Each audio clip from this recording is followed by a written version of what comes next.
WhatsApp guys, this is me Lovejeet Arora. स्वागत है आप सभी बच्चों का आज की इस क्लास के अंदर। तो कहानी शुरू करते हैं यहाँ से।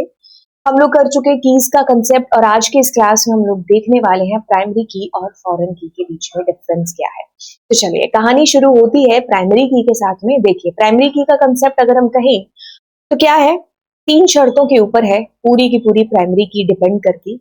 फर्स्ट शर्त है कि यार I am like a queen, एक टेबल एक ही प्राइमरी की, यानी कि एक टेबल में एक ही प्राइमरी की है जो होगी। दूसरी शर्त जो प्राइमरी की वो ये है कि आप जिस भी कॉलम को, जिस भी एट्रीब्यूट को प्राइमरी की चूज करेंगे उसमें कभी भी आप डुप्लीकेट वैल्यूज नहीं डाल सकते। और साथ ही साथ तीसरी शर्त यहाँ पर खत्म हो जाती है कि भाई आप डुप्लीकेट वैल्यूज नहीं डाल रहे, साथ ही साथ आप ये भी मेक श्योर करिए कि आप कभी भी नल वैल्यू है उसको भी नहीं डालेंगे। तो ये तीन शर्तें हैं आपकी प्राइमरी की। बस इन्हीं तीन शर्तों को इसमें घुमा घुमा के है जो लिखा होगा। बाकी अगर फॉरेन की बात करें तो फॉरेन की का कंसेप्ट क्या कहता है? फॉरेन की का कंसेप्ट कहता है कि सबसे पहले तो आपको देखो फॉरेन की इसलिए लेकर के आए ताकि हम दो या दो से ज्यादा टेबल्स को आपस में जो है रिलेट कर पाए। ठीक है, क्योंकि मुझे मल्टीपल टेबल है ना, वहां से डेटा को एक्सेस करना है। तो टेबल्स को हमने क्या कर दिया, जोड़ दिया, ज्वाइन कर दिया। ठीक है, अब वो किसकी मदद से ये चीज हो रही है? फॉरेन की मदद से। ठीक है, अब फॉरेन की बनने के लिए सबसे पहले शर्त तो क्या है कि जिस भी एट्रीब्यूट को हम फॉरेन की बना रहे हैं, जैसे दो टेबल है ना, हमने लास्ट क्लास में भी बात करी थी, जैसे दो टेबल है, इस टेबल में ये जो प्राइमरी की होगी ना, आप इसी को इसके साथ में जोड़ेंगे और यहां पर इसको प्राइमरी की ना बोल करके इसको फॉरेन की बोला जाएगा। और इसका जो डेटा होगा ना वो कहां से आ रहा होगा? प्राइमरी की से एक्सेस हो रहा होगा। अगर यहाँ पर 135 है तो उधर आप 135 और नल हैं जो रख सकते हो, अदरवाइज इसके अलावा कुछ भी और है जो नहीं आ सकता। ठीक है, ये रेफरेंशियल इंटीग्रिटी है आप लोगों की। ठीक है, सो फॉरेन की इसको फॉलो करती है। एंड इसमें ये जो टेबल है जिसमें प्राइमरी की होती है वो आपकी रेफरेंस्ड टेबल है और जिसमें आपकी फॉरेन की होगी वो आपकी रेफरेंसिंग टेबल है। ठीक है, तो ये हमने लास्ट क्लास तक हमने चीजें जो देखी थी। अब इनका डिफरेंस हम लोग और ज्यादा डीप के अंदर देख लेते हैं।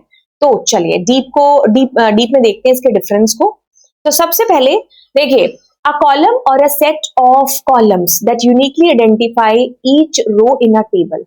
हर रो के अंदर, मतलब हर टेबल के अंदर आपके पास डेटा होगा, है ना।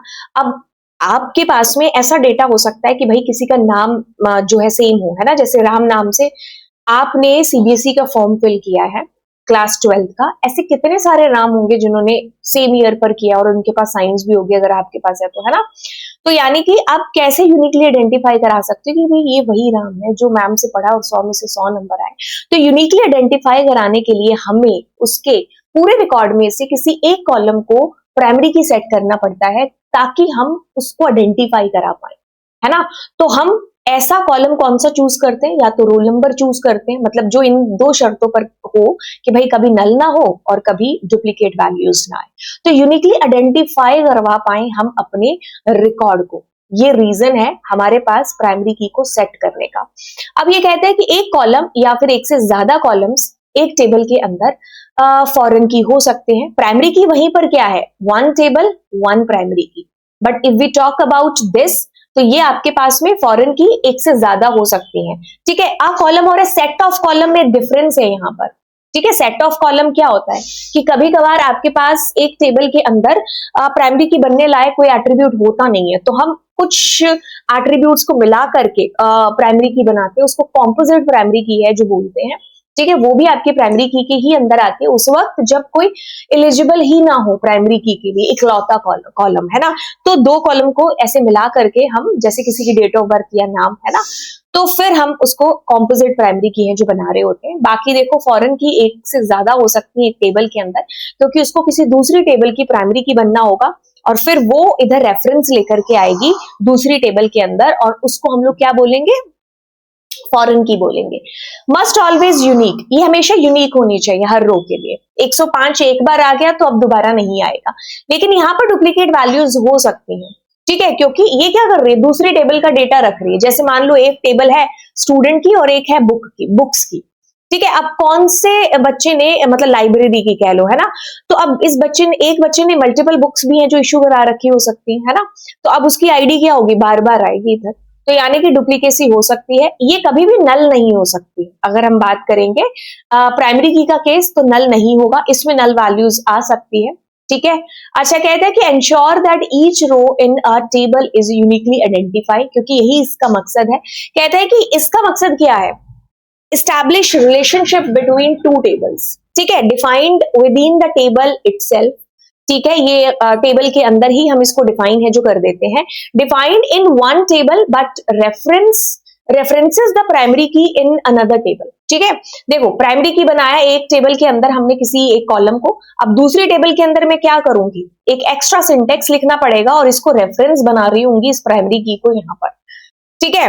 अच्छा, कहता है कि does not depend on another table, but यहां पर क्या है, एंश्योर द रेफरेंशियल इंटीग्रिटी, ठीक है। यहां पर क्या हो रही है, दो आपके कॉलम्स लिंक हो रहे हैं। अगर प्राइमरी की में रिकॉर्ड 101, 102 और 105 है, तो अब क्या होगा, दूसरी टेबल में जब ये फॉरेन की बनने जाएगी ना, तो मैंने कहा आप इनके अलावा कुछ और दे ही नहीं सकते, ऑल्दो आप नल दे सकते हो, बट आप 106, 103 नहीं दे सकते, ठीक है। आपको सिर्फ यही देना पड़ेगा, तो यहीं से डेटा इसका डिराइव्ड हो रहा होता है, ठीक है। Unique to the table, no external references, but यहां पर क्या है, जहां पर प्राइमरी की है ना उसका रेफरेंस लेकर के आ रही है, ठीक है। तो मतलब हम दो या दो से ज्यादा टेबल्स को रिलेट कर रहे हैं, रिलेशनशिप बना रहे हैं, ताकि हम मल्टीपल टेबल्स का डेटा एक्सेस कर पाए, राइट। तो ये दोनों के बीच में हमारा डिफरेंस था। अगली क्लास में हम लोग प्राइमरी की और यूनिक की के बीच में डिफरेंस है जिसको देखने वाले हैं। आई होप आपको ये क्लास से दोनों के डिफरेंस जो क्लियर हो गए होंगे, ऑल्दो मैंने इनको अलग अलग भी पढ़ा रखा है ना। तो चलिए फिर मिलते हैं आपको अगली क्लास के अंदर। Thank you so much, bye bye. और